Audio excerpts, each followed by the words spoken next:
Buenas tardes a todos. Este micrófono, ponerlo para cuando venga el autor, vamos a tenerlo casi ponerlo para arriba, porque es bien alto.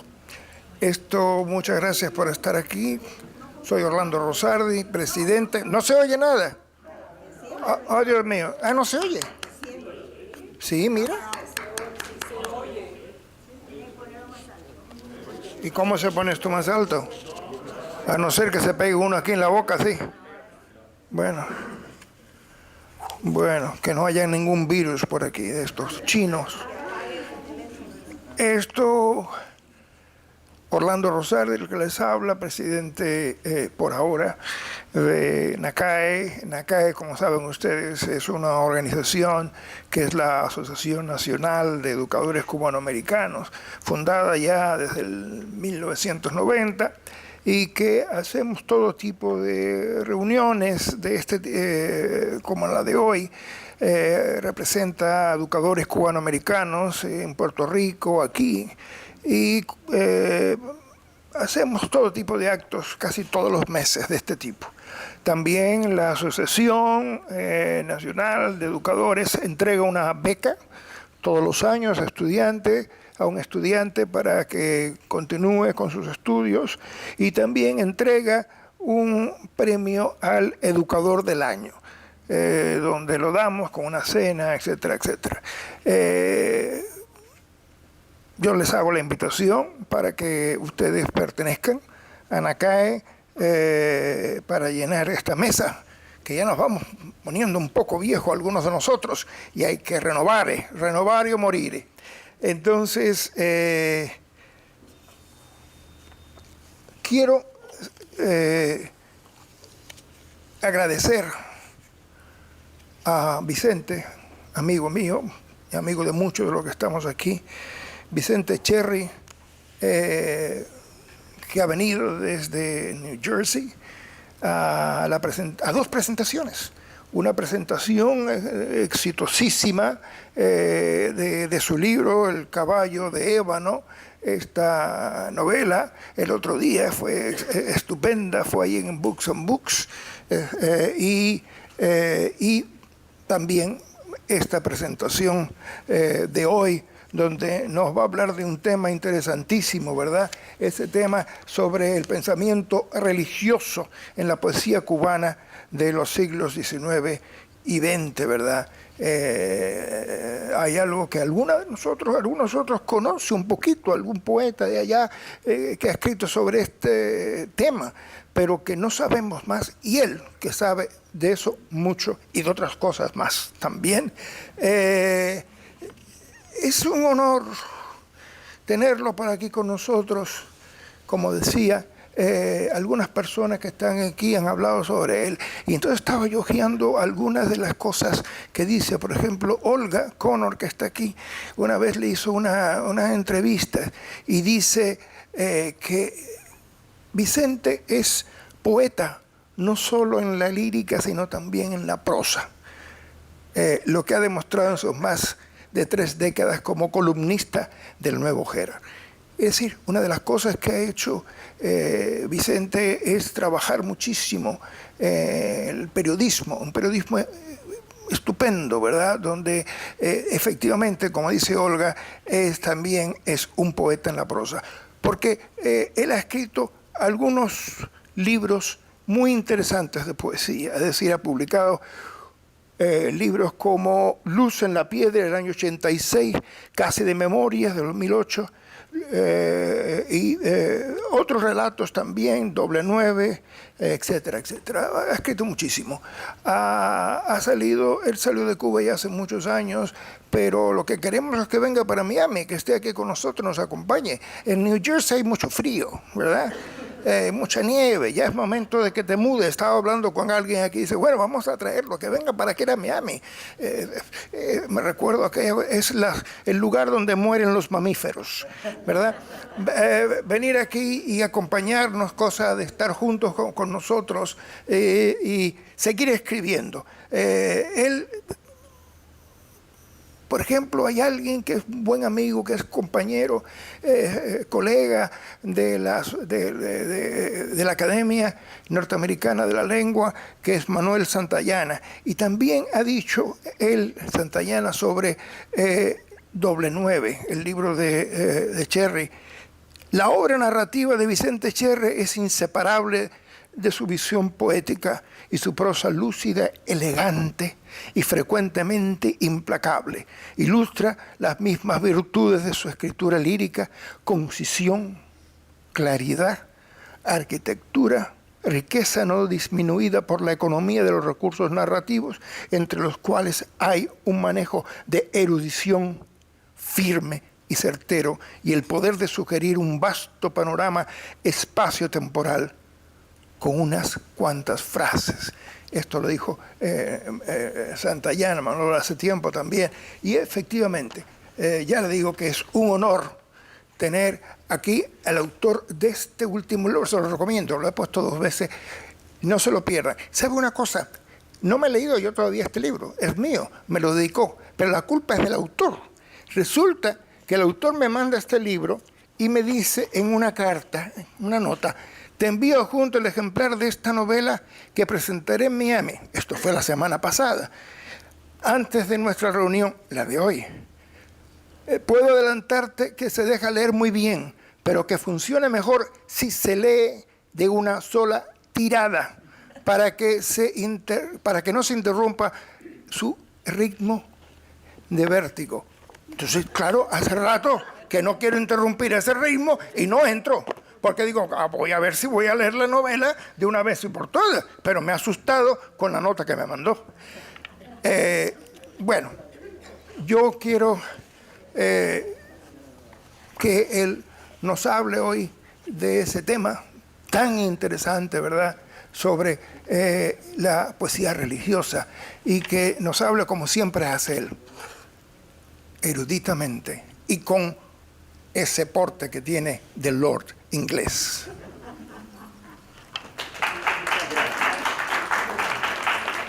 Gracias. ¿Esto se oye? Ay.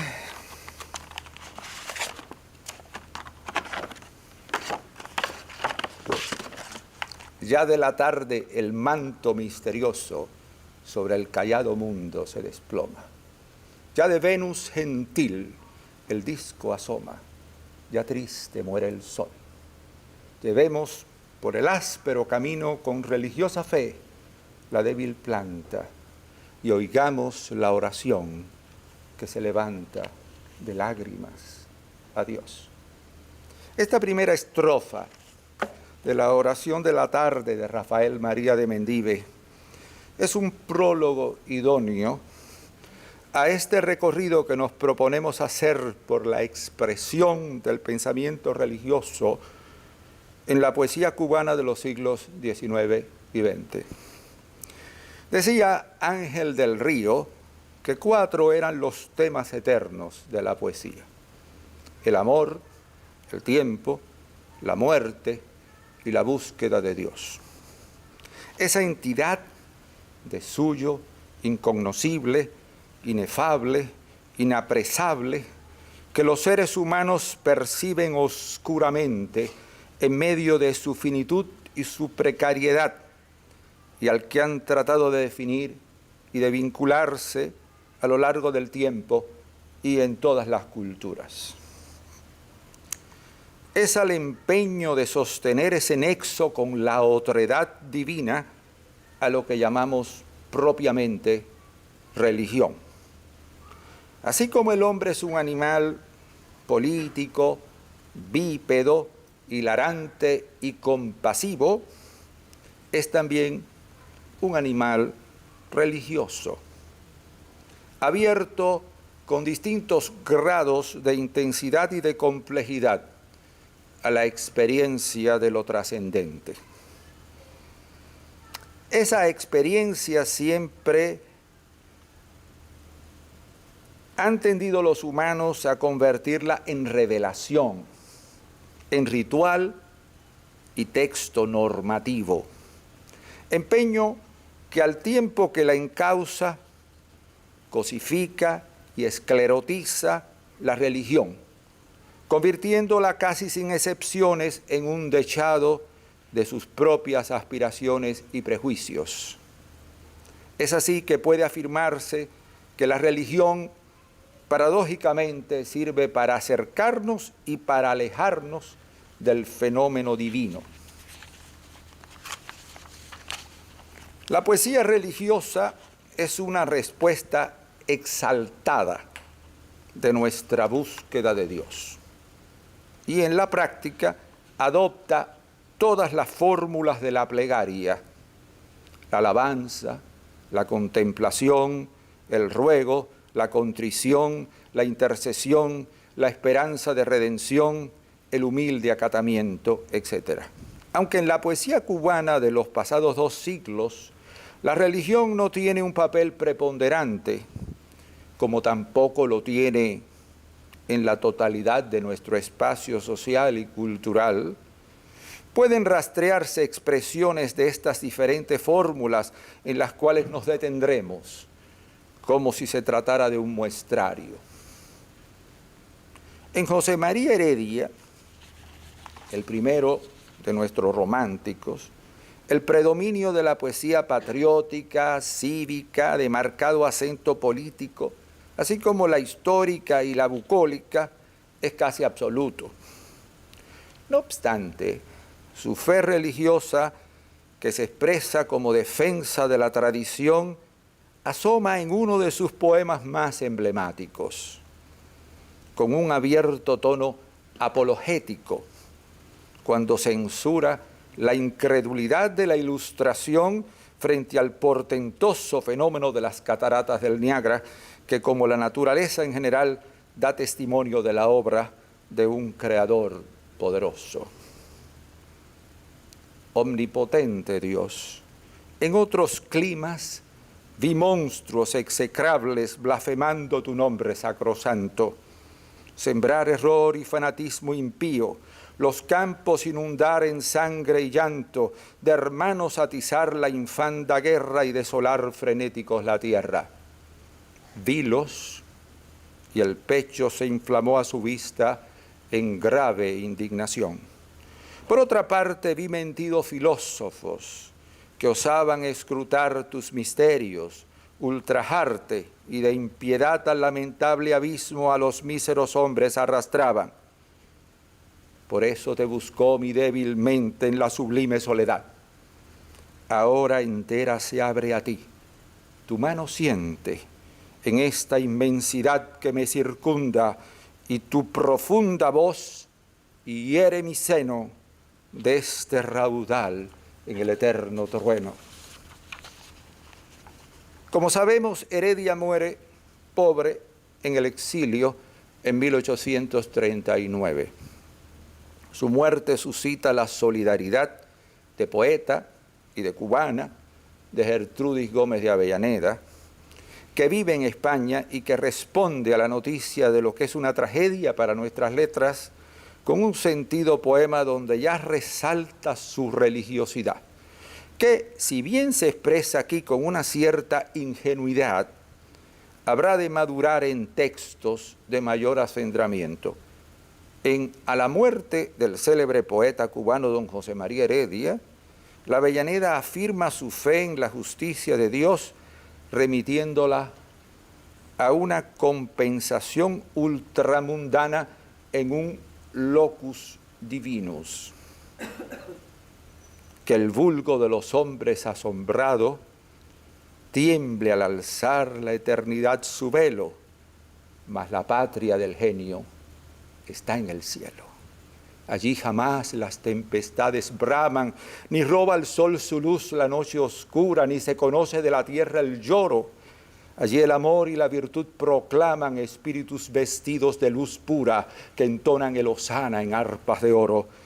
Allí el raudal sonoro sin cesar corre de aguas refulgentes para endulzar la sed que enciende el alma, sed que en sus fuentes pobres, cenagosas, nunca este mundo satisface o calma.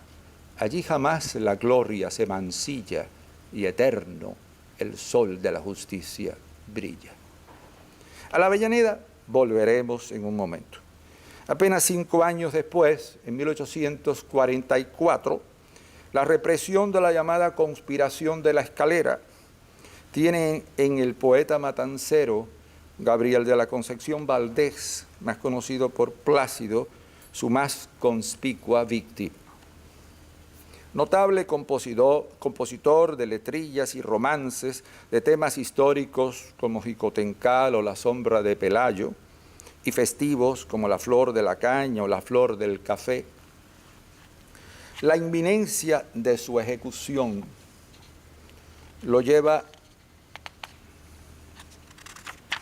a componer su célebre plegaria a Dios, cuya autoría algunos se atrevieron a disputarle, pero que rubrica el testimonio de los que lo vieron desfilar camino del cadalso, abrazado a un crucifijo, mientras recitaba estos versos que aprendimos en nuestra niñez cubana. Ser de inmensa bondad, Dios poderoso, a vos acudo en mi dolor vehemente, extended vuestro brazo omnipotente, rasgad de la calumnia el velo odioso y arrancad este sello ignominioso con que el mundo manchar quiere mi frente. Es digno de notar a los que ven en Plácido, con toda razón, un mártir de la opresión colonial, que él lo fue a regañadientes. La acusación de conspirador, abolicionista y rebelde que lo lleva al patíbulo, él la juzga como una acusación calumniosa e infame con la que quieren mancillar su buen nombre. Es un canto, este poema, de desamparo, en que el poeta se siente a merced de un enemigo avasallador que busca su destrucción y frente al cual solo la omnipotencia divina puede ampararlo. Al reclamar a Dios como su abogado defensor, en la segunda y la tercera estrofas, él le recuerda a la deidad sus poderes. Rey de los reyes, Dios de mis abuelos, vos solo sois mi defensor, Dios mío. Todo lo puede quien al mar sombrío olas y peces dio, luz a los cielos, fuego al sol, giro al aire, al norte hielos, vida a las plantas, movimiento al río.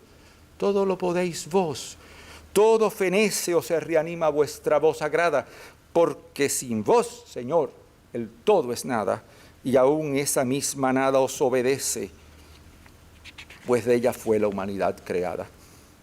Yo no os puedo engañar, dice en la cuarta estrofa, Dios de clemencia, y pues vuestra eternal sabiduría ve al través de mi cuerpo el alma mía, cual el aire a la clara transparencia, estorbad que humillada la inocencia, bata sus palmas la calumnia impía. Finalmente, en la última estrofa se acerca a la aceptación de la oración del huerto, en que Jesús mismo, que le ruega al Padre evadir el espantoso martirio que le espera, termina por aceptar la voluntad que lo empuja al sacrificio. Mas si cuadra a tu suma omnipotencia, que yo perezca cual malvado impío y que los hombres mi cadáver frío ultrajen con maligna complacencia, suene tu voz, acabe mi existencia, cumplas en mí tu voluntad, Dios mío. Años después, una Avellaneda madura, en posesión de toda su capacidad expresiva, encuentra en su poesía fecundo terreno para la fe. Aunque las referencias a Dios menudean en su obra, cultiva ella de manera específica la poesía religiosa, a veces con un acento triunfalista, como en Canto a la Cruz.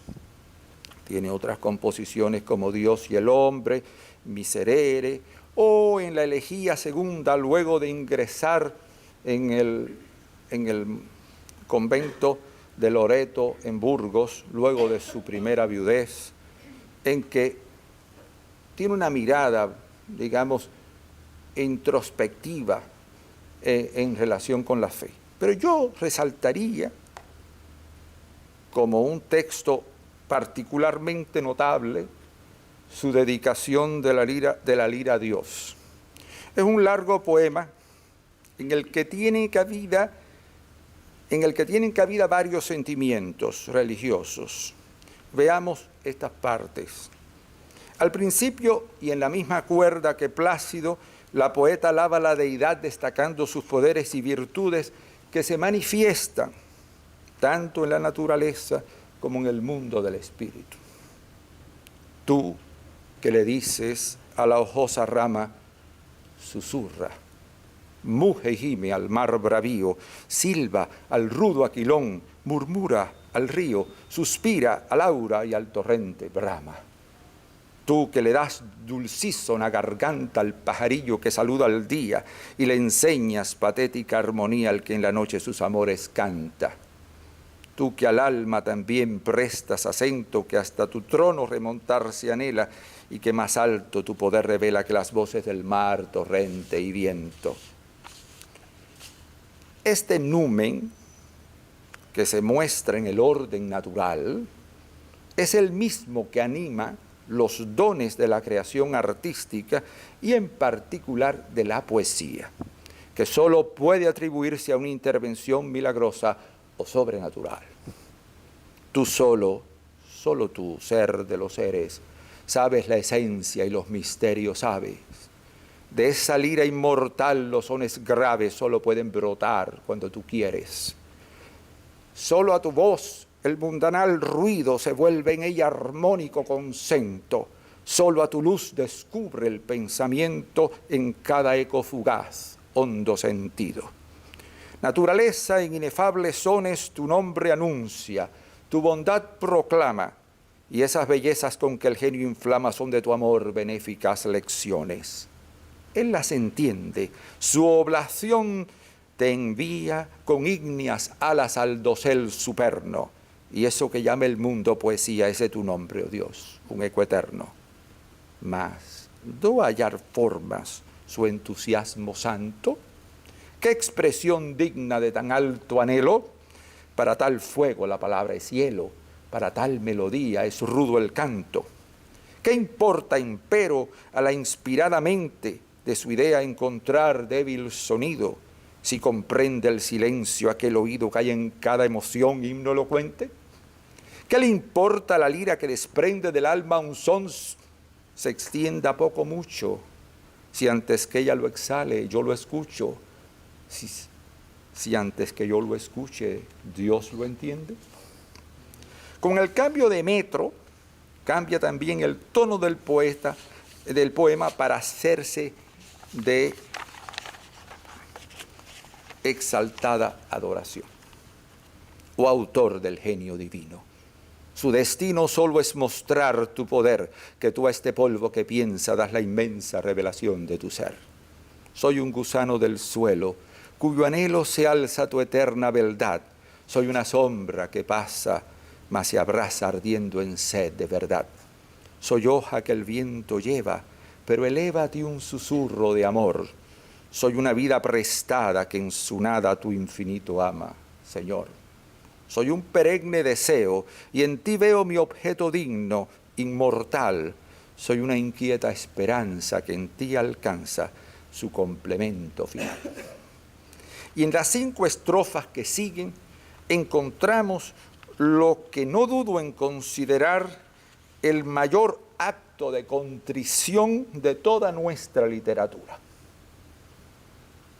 Perdona si en mi error ciego, con el fuego de los bardos de Israel, osé encender torpe pira y a la lira ceñir profano laurel.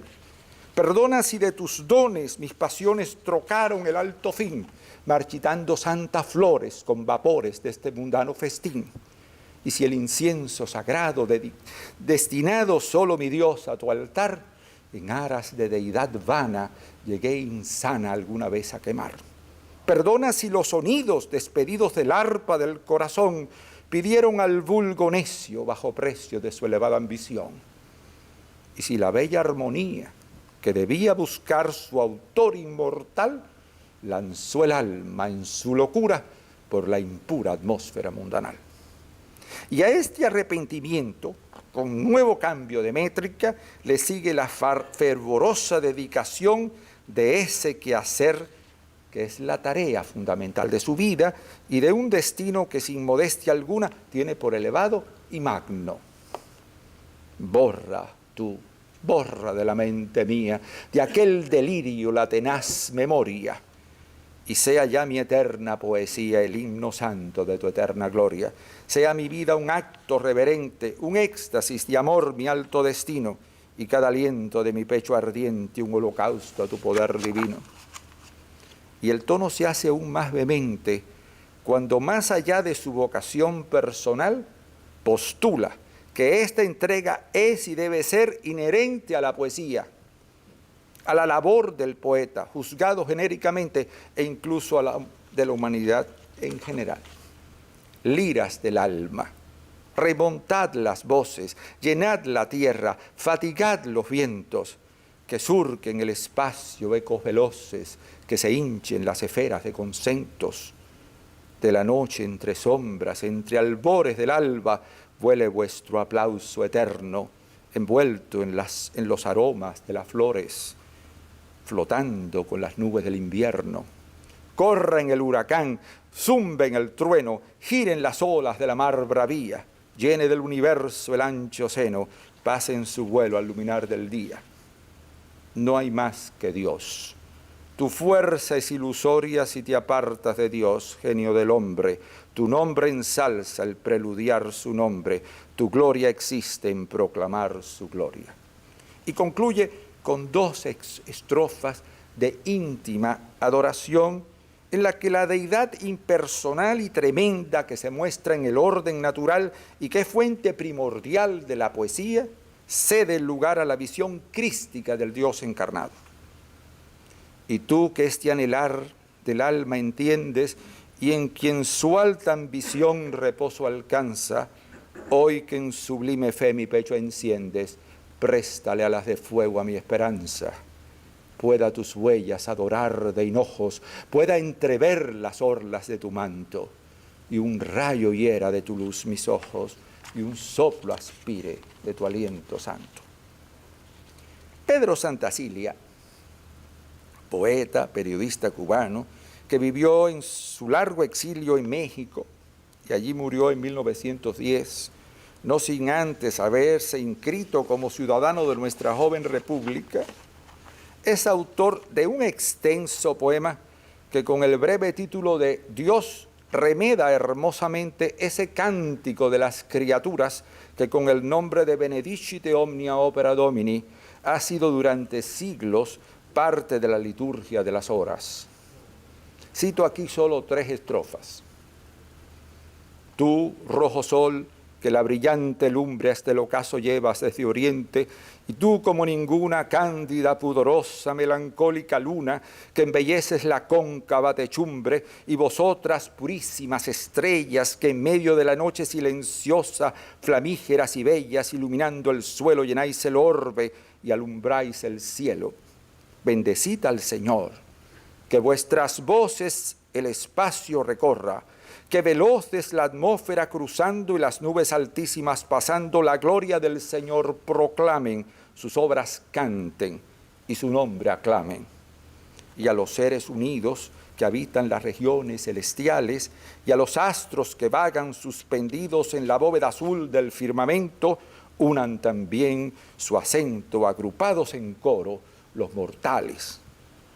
Y a su Señor alaben cuanto encierra de polo a polo la anchurosa tierra. Animales salvajes que en medio de los ásperos ramajes de la selva vivís, aves parleras de mágicos colores que el aire atravesáis, nítidas flores que en las frescas praderas ignoradas nacéis, límpidas fuentes que los campos regáis, claras corrientes que por el césped blando atravesáis el valle, venenosos reptiles que escondidos vivís entre la hierba, numerosos insectos que zumbando la atmósfera pobláis, peces ligeros que las aguas del lago transparente veloces recorréis, montes erguidos que hasta el cielo subís, verdes llanuras, mansos arroyos y soberbios mares, alzad todos unidos al Dios de los nacidos por su inmenso poder, vuestros cantares. Luisa Pérez de Zambrana, que se destaca en la literatura cubana por sus elegías, es autora de algunos poemas de carácter religioso, así como también su hermana Julia Pérez y Montes de Oca. En el soneto Adiós de esta última parecen resonar las voces de la Avellaneda y Santa Cilia. Del volcán en las lavas ardorosas, del monte en la magnífica eminencia, del agua en la ondulante transparencia, del fuego en las serpientes luminosas, en los doseles de purpúreas rosas, del fresco valle en la agradable esencia, del bosque en la lozana florescencia, del cielo en las llanuras majestuosas, en cuanto brota de la tierra inculta, en cuanto al aire tenue se levanta, en cuanto el mar en su interior sepulta, en todo lo que aterra o lo que encanta, nunca, Señor, al hombre se le oculta la omnipotente huella de tu planta. En su hermana Luisa, en cambio, sus poemas religiosos son de marcado acento evangélico, de ingenua descripción. Como el titulado Entrada en Jerusalén, cito solo las 3 primeras estrofas, con la sencilla majestad severa que su frente reviste, tendida la sagrada cabellera y la mirada triste, de los 12 discípulos seguidos, camina a paso lento el enviado de Dios, el gran ungido sobre un pobre jumento. El pueblo a recibirle se adelanta entre clamores vivos, arrojando con júbilo a su planta verdes palmas y olivos. O el que dedica a la Virgen, tema al cual volveremos en un momento, con el título del Nardo de Israel, que más allá de la sonoridad de un metro cadencioso y de una rima facilona, es fundamentalmente un recuento biográfico y un listado de atributos. Tú, que al gesto menor de una tristeza te detienes y tornas la cabeza ardiendo en caridad, la que se quiele entre la lluvia pura como un arco de espléndida figura vio en el cielo asomar.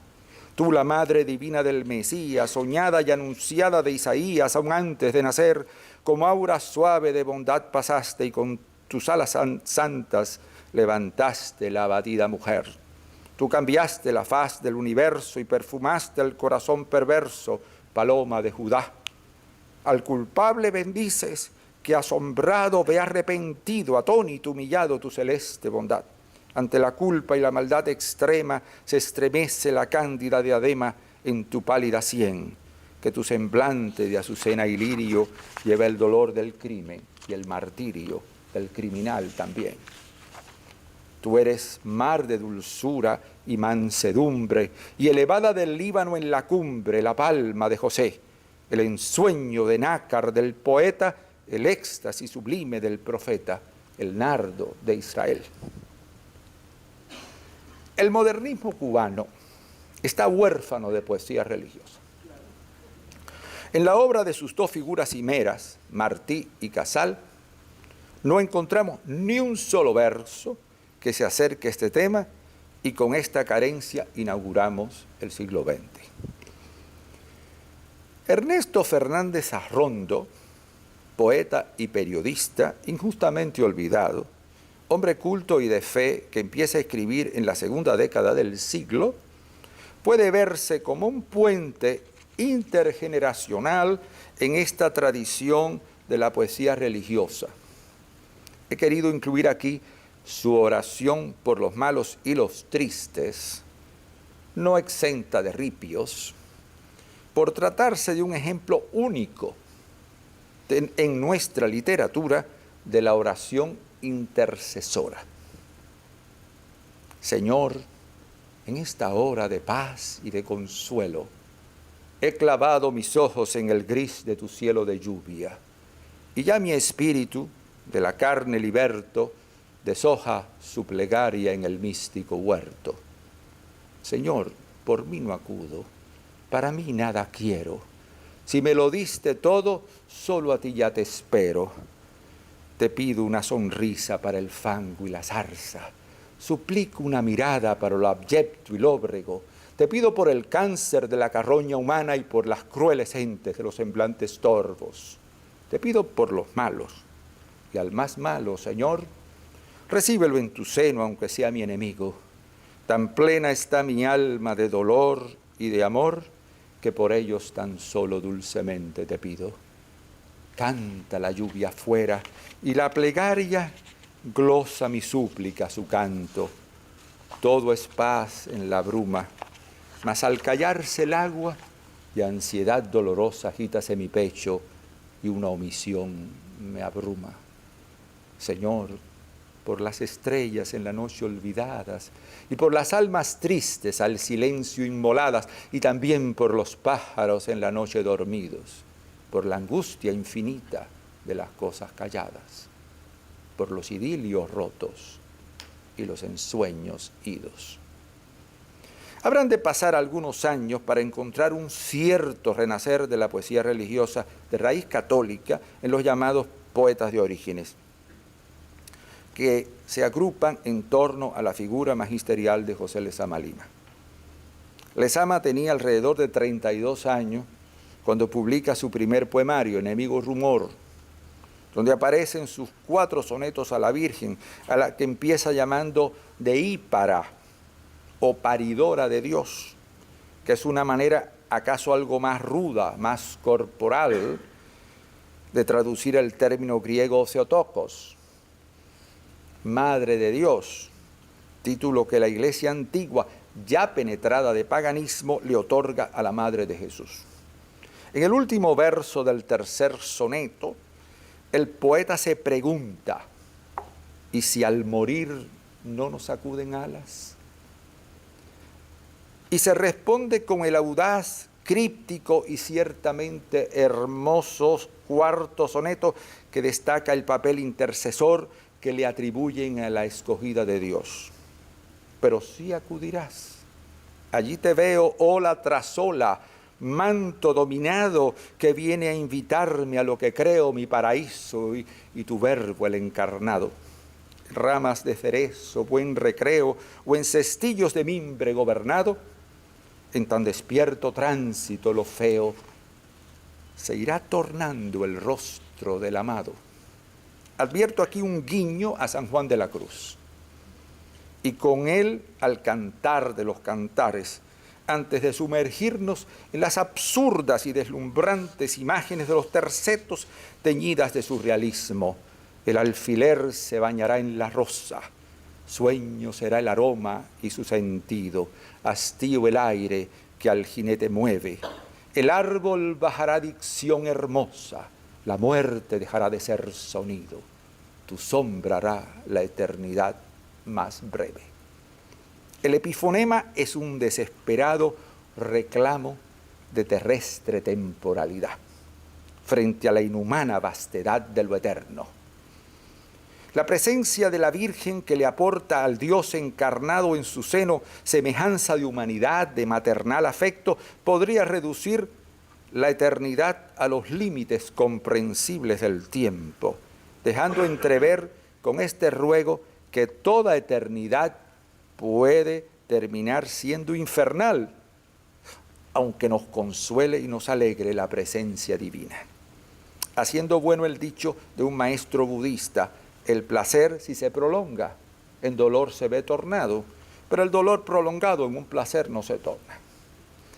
El tema de la Virgen, tan explotado en la iconografía católica, y que ha sido uno de los principales puntos de contención con la mayoría de las iglesias salidas de la Reforma, merece una pequeña reflexión antes de abordar a otros poetas del siglo XX. Es innegable que el culto a la Virgen, que los protestantes solemos llamar mariolatría, es el resultado de la asunción por parte de la Iglesia antigua de los cultos a la diosa madre o de la fertilidad, que practicaron todas las culturas del Mediterráneo y del Oriente anterior. Hasta el nombre de María, traducción o transliteración del egipcio Miriam, que significa estrella o estrella del mar o estrella de la mañana, según se quiera, tiene un sospechoso parentesco con otras deidades femeninas de la región. sostengo por un acto de arrojo y de sinceridad que Fina García Marrús, miembro también del grupo Orígenes, abordara directamente el tema en uno de sus poemas. Cito solo fragmentos. Astarte, Aster, Istar, estrella de la mañana, media luna, cono de piedra, en Siria, en Pafos, en Biblos, adorada, Betel, Betilo, almohada de piedra, escala de Jacob, en Chipre, en Pafos, en Idalia, Ester hebrea, Afrodita, Helena, Venus de los 100 nombres, Bicorne, diosa, fecunda, púdica, Astarte, estrella, quieta, volando en el azul, Astarte, Venus Irania, del cielo hasta la cima abisal, rompe salpicante espuma, sobrevuelas del fondo al fondo, ave, blancor, hilo de luz, salida del laberinto, tú desde el principio, límite del fuego, madre de las aguas, brisa, grave es tu rostro.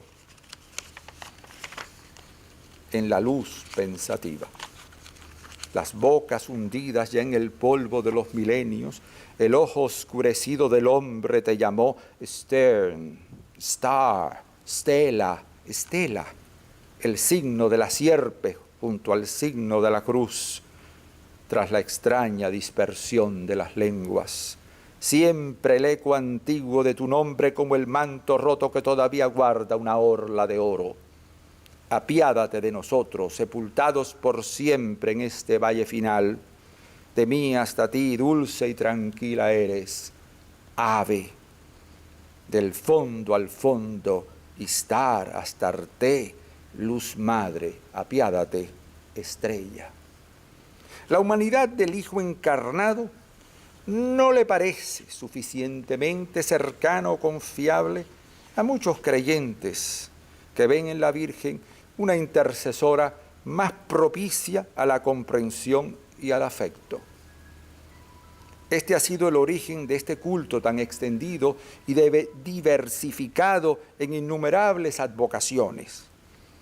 En Gradual de Laudes, que publica Ángel Gastelu en 1955, donde la mayoría de los poemas no pueden considerarse religiosos a pesar del título del libro tomado de las horas canónicas, el autor incluye un soneto al rostro del Magnificat de Botticelli, que recuerda el poema de Lezama que leímos antes y que hasta podría leerse como una respuesta. Gastelu era también miembro de Orígenes. Tu frente de alumbrarnos nunca cesa, absorta el alba en tu candor reposa, nieve y espejo la azucena ilesa, copia tu hechizo y agua melodiosa, como la luz que en el trigal se espesa, granándose en la espiga rumorosa, como el alba del día y su promesa mansamente doblándose en la rosa. Vuelcas la plenitud de tu rocío al aire de tu clara primavera. Gracias por el celeste señorío de tu rostro invadiendo la ribera de nuestra sombra, como el áureo río de la luz invadiendo la vidriera. Muchos años después, desde la cárcel, Jorge Valls escribe todo un poemario en 12 cantos dedicado a la Virgen, con el título de A la Paloma Nocturna. No es difícil advertir el parentesco en estructura con el cántico espiritual de San Juan de la Cruz, en abierto maridaje con un lenguaje deliberadamente barroco y surrealista. Cito aquí un par de fragmentos del canto 1, o del primer canto. Madre amada, en la intemperie de los desamores, cuando de luz hurtado al escociente polvo fui impelido, si herido y despojado, sin una piel donde tu luz hollara, yo me quedé cesante, el labio seco por tus divinas aguas suspirantes, el agua diamantina, entre los infinitos pétalos brillaba, la almeja de frescura dormida y despertada, intacta, invulnerada, trascendía, sutil y atravesada, cuerpo desvinculado en polvillos de luz, el perfil por su dedo dibujaba. o rosas alertadas por el aljófar de la miel del oro, rubor del encendido pétalo que contempló del ave el pico agudo, transmitidor del vuelo, y en la gozosa umbría de sus alas sintió armarse en corpúsculos la gleba y amanecer yemadas los purísimos muros de la arcilla, cuando a la ausencia perforada vino a nacer el rojo de la aurora. Si hubiera que recurrir a algunos adjetivos para definir la poesía, y por qué no el mundo poético de Eugenio Florí, cuya vida ocupa casi enteramente el siglo XX, yo optaría por sutil y minucioso, con versos de delicada elaboración, donde la persona poética revela su estado de ánimo, en su sentido más literal y profundo, y en que lo religioso se expresa como meditación discreta. Sirva de ejemplo El Alto Gris, poema de 1944. Que está más alto Dios, lo sabes tú por el fervoroso pensamiento, aquí vacío de palabras y ya casi vacío de recuerdos. Alma de paz que al cielo de la tarde subes en brazos del silencio, cuando se asoma débil entre nubes un sol amarillento. Más alto Dios en ti, más firme, más verdadero que tú mismo, hilo de humo con el amor dormido dentro.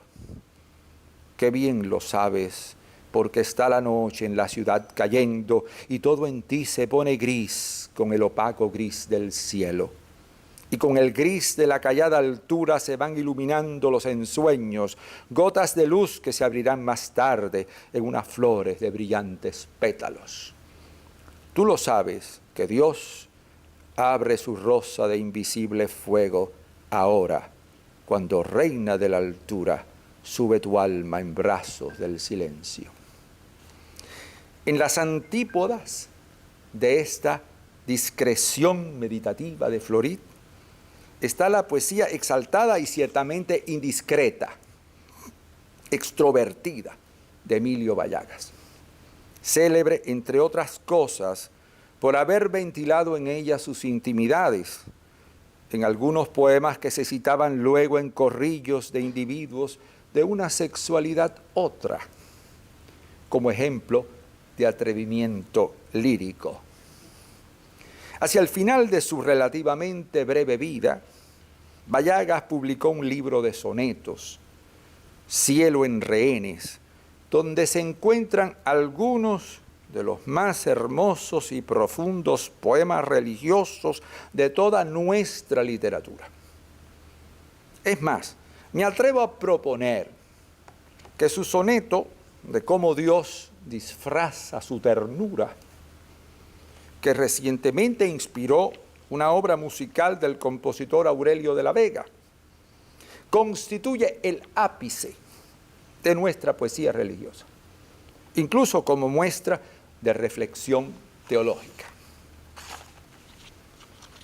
Si a mi angustiosa pregunta no respondes, yo sé que soy abeja de tu oído, Dios misterioso, Dios desconocido.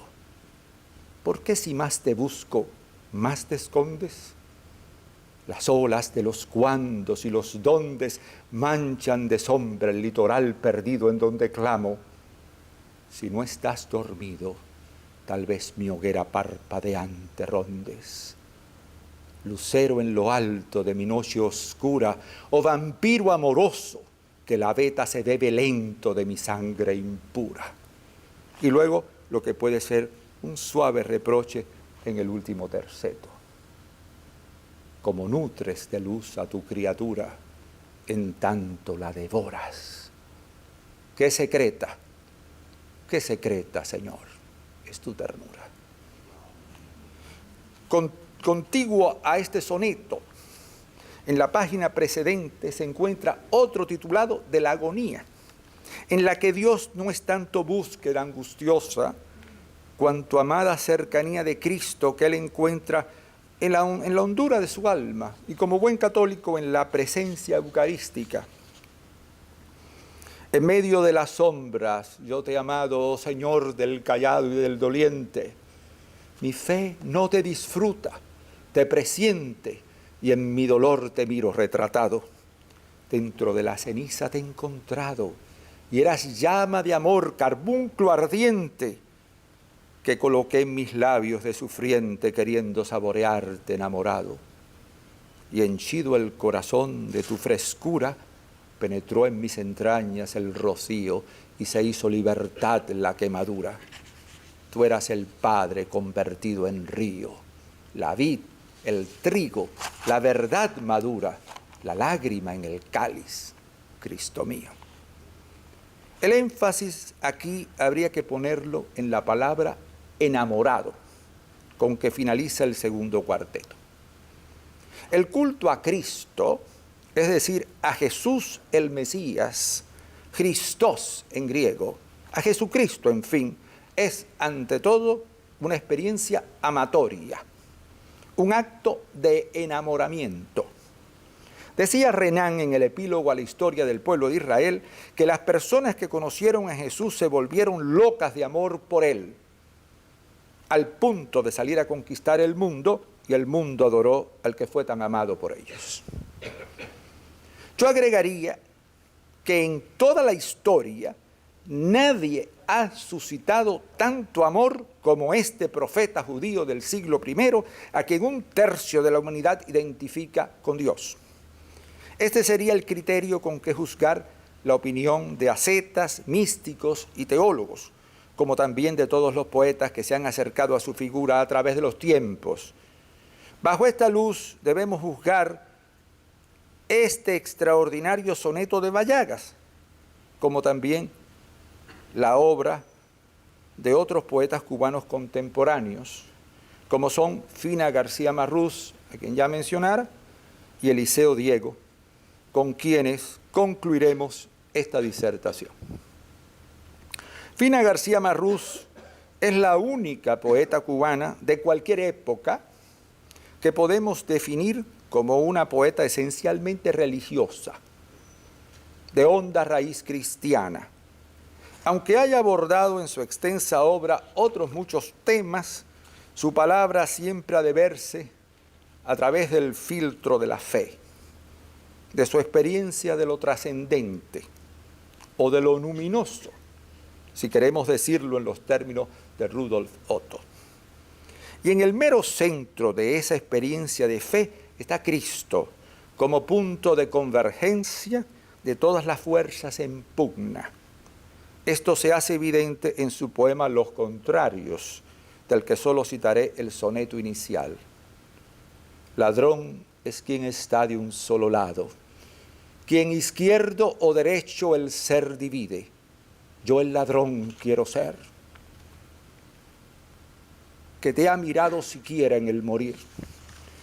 Por otras lindes, vida o muerte, quehaceres o porfías, fáciles van, que es fácil la querella que se divide en líneas enemigas sin desgarrarse en cruz.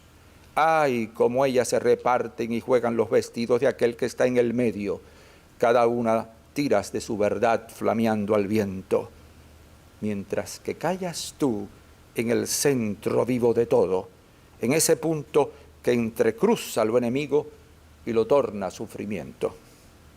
Y en El buen ladrón, otro poema de exaltado lirismo nos hace meditar sobre la radicalidad de la fe, que en nada se evidencia más que en aquel delincuente que está muriendo a la diestra de Jesús y le pide, a pesar de su absoluta indefensión, que se acuerde de él cuando viniera en su reino. Dice García Marrús: cuando dudó Dios mismo, tú creíste. Los discípulos se habían ido lejos por el temor dispersos. Tú pediste, oh Dios, verte en un hombre, en un reflejo. Querías darnos aún el poder darte algo a ti mismo. Pero nadie había en torno. Ah, como la piedad misma te hería de las mujeres. Vieron al alzarte tan solo a un hombre desdichado, a un triste. Y ahora dirigiéndose al buen ladrón: Tú solo viste a Dios en las heridas. Y qué audacia de fe la que tuviste al pedir, y al pedirle nada menos que a las clavadas manos impedidas la memoria, la sal, la vida, el reino. Eliseo Diego, otro de los poetas de orígenes también católico, es acaso menos enfático. Lo anima a una reflexión temporal en muchos de sus poemas. Diego añade su punto de vista, en su sentido literal, el lugar y el tiempo donde él se encuentra y desde el cual tiene el privilegio de asomarse al pasado y ver, o al menos vislumbrar, personajes y hechos. Este recurso se da más de una vez en ese hermoso libro que es Los días de tu vida, publicado en 1977. En tiempo de siesta, por ejemplo, uno de los poemas más bellos de ese libro, el emperador asirio Asurbanipal se siente observado a la distancia de los siglos por este poeta del porvenir, que lo mira desde un montón de islas increadas. A este poemario pertenece también Ante una imagen del sudario de Turín, una de las mejores composiciones de tema religioso, en que el poeta reflexiona sobre la historia de la sábana santa, cuya autenticidad, como saben, ha sido objeto de disputas. Él no ha visto el sudario, sino tan solo fotos del sudario, desde su lejana realidad insular. Y aquí, al final del poema, resalta el impacto de ese objeto de la fe, el sudario, en el contexto de su vida. Aunque sin mencionarla por su nombre, es aquí donde Cuba incide o converge en la experiencia religiosa del que escribe, sirviendo así de colofón a este recorrido que hemos querido hacer por una de las vertientes de nuestra poesía. Otros te vieron y oyeron. A otros tocaron tus manos venerables, perfectas, sanándolos. En cambio, los míos y yo no tenemos de ti sino este paño.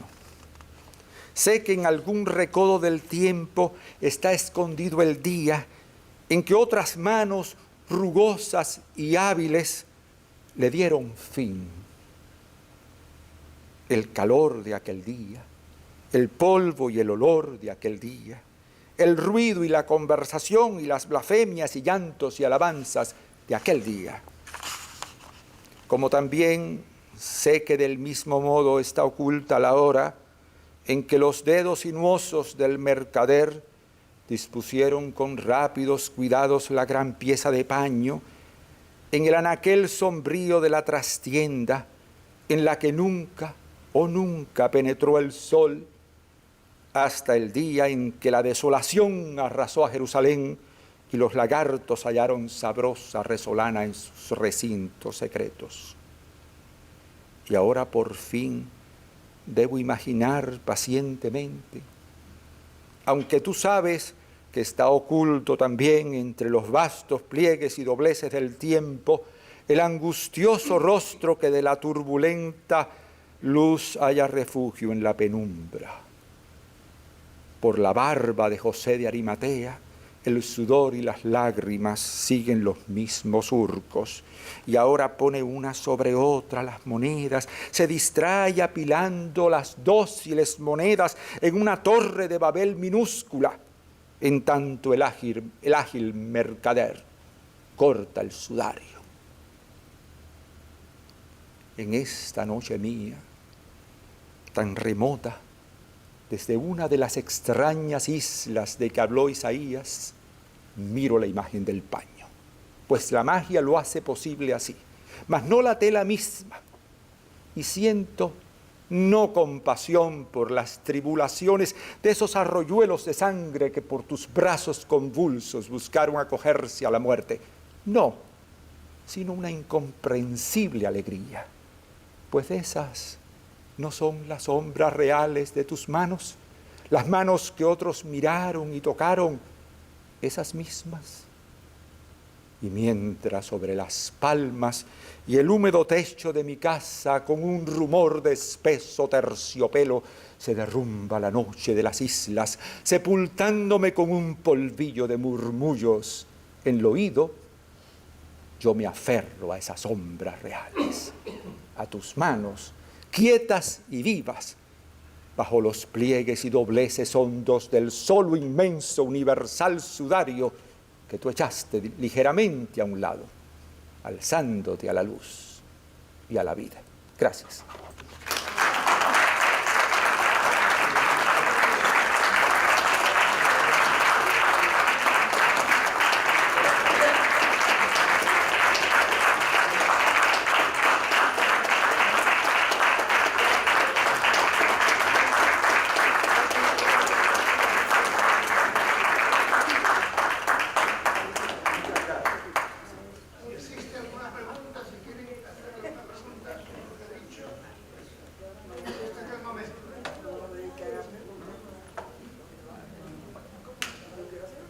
¿Sí? Bueno, pues me acerco. ¿Se está preparando una antología de la poesía religiosa cubana? No, Ah, pues debiera. no. Sí, porque es un libro. Bueno, de alguna manera, pero bueno, habría que hacer un estudio mucho más a fondo y con muchos más detalles y tener un aparato crítico, en fin, esas cosas para hacerlo con seriedad, ¿verdad, señora? Claro, esta es otra conferencia. Sí. No te voy a preguntar de lo que has hablado, me parece estupendo, sino de si has explorado sinceramente, porque vas hasta a la mitad del siglo XX, digamos, pero si has explorado... Bueno, hasta un poquito más porque... Bueno, un poquito más, sí. Pero no literatura escrita, digamos, después del 59 en el exilio o en Cuba. Y esa escisión que significado tanto, si esa beta la ves por alguna parte. Bueno, cité a Valls, que es un ejemplo bastante, sí, que es un poco de Cuba, pero también es de nosotros, porque estuvo aquí muchos años y un poeta de alguna manera del exilio. Y termino con Eliseo Diego porque, bueno, es un poeta relativamente contemporáneo y murió a finales del siglo XX, ¿no? Es decir, yo no entro en la última parte del siglo ni en el siglo XXI, que ya sería otra exploración. Yo creo, es decir, he hecho esto un poco, a ver, es falso de que seamos un pueblo religioso. Yo no lo creo, nunca lo he creído.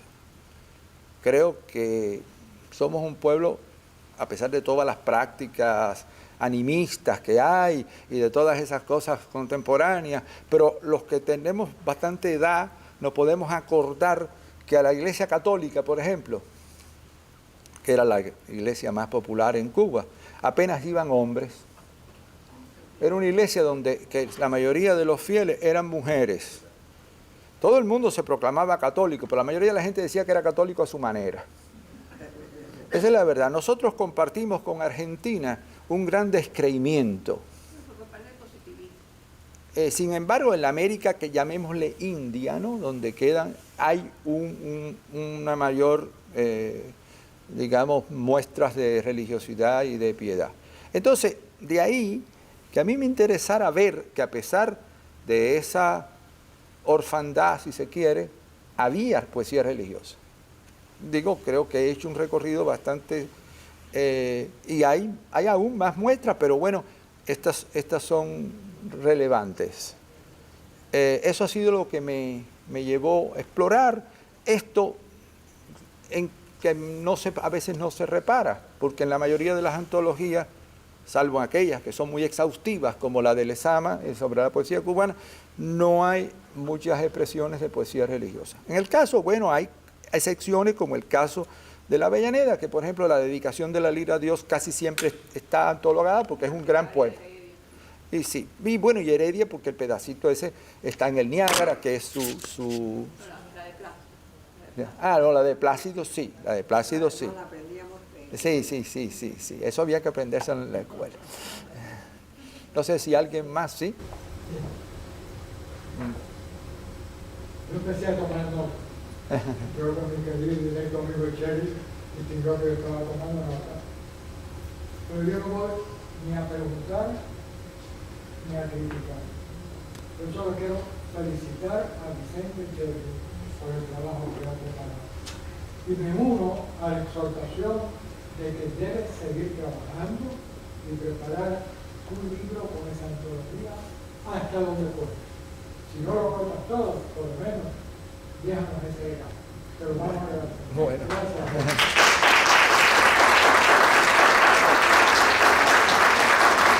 ¿Alguien tiene algo más que preguntar o que decir? Pues si no, nos vamos a tomar un vino. Digo, no aquí porque creo que no hay, pero en otro lugar. Bueno, pues nada.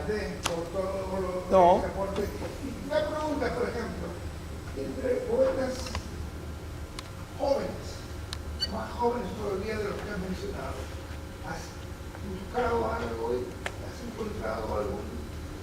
Confieso que no he buscado. Sí. Confieso que no he buscado. Sí, porque yo creo que no va a aparecer mucho. Sobre Yo todo, he leído mucha poesía. sobre todo porque no quise entrar en ningún poeta vivo. Eso es otra cosa, ¿no? Es decir, digo, salvo Pina García Marrús, que está la pobre ya. Sí. Bueno, muchísimas gracias. Por nada. Igualmente.